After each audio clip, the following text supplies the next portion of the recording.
একদিন একটা মজার বিড়াল হঠাৎ একটা ড্রাগনের বাচ্চা খুঁজে পেল। সে আদুরে বাচ্চাটিকে বাইকে তুলে নিজের বাসায় নিয়ে এলো। বাসায় এনে ড্রাগনটাকে সুন্দর করে গোসল করায়। এরপর বিড়ালটি বাজারে গেল।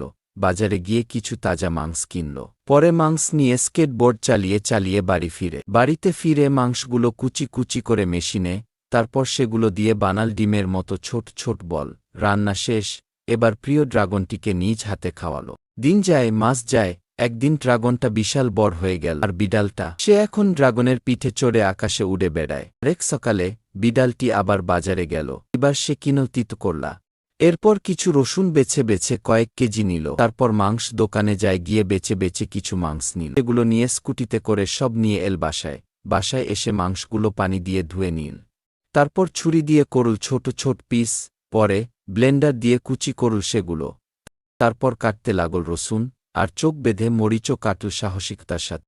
সব উপকরণ একসাথে করে শুরু করল রান্না শেষে এক হাতে বিয়ার আর মুখে বিজয়ী হাসি। একাই খেয়ে ফেলল সুস্বাদু খাবার। শেষে মনের সুখে উঠল দোলনায়, আর দোল খেতে খেতে গুনগুন করছিল মজার এক সুর।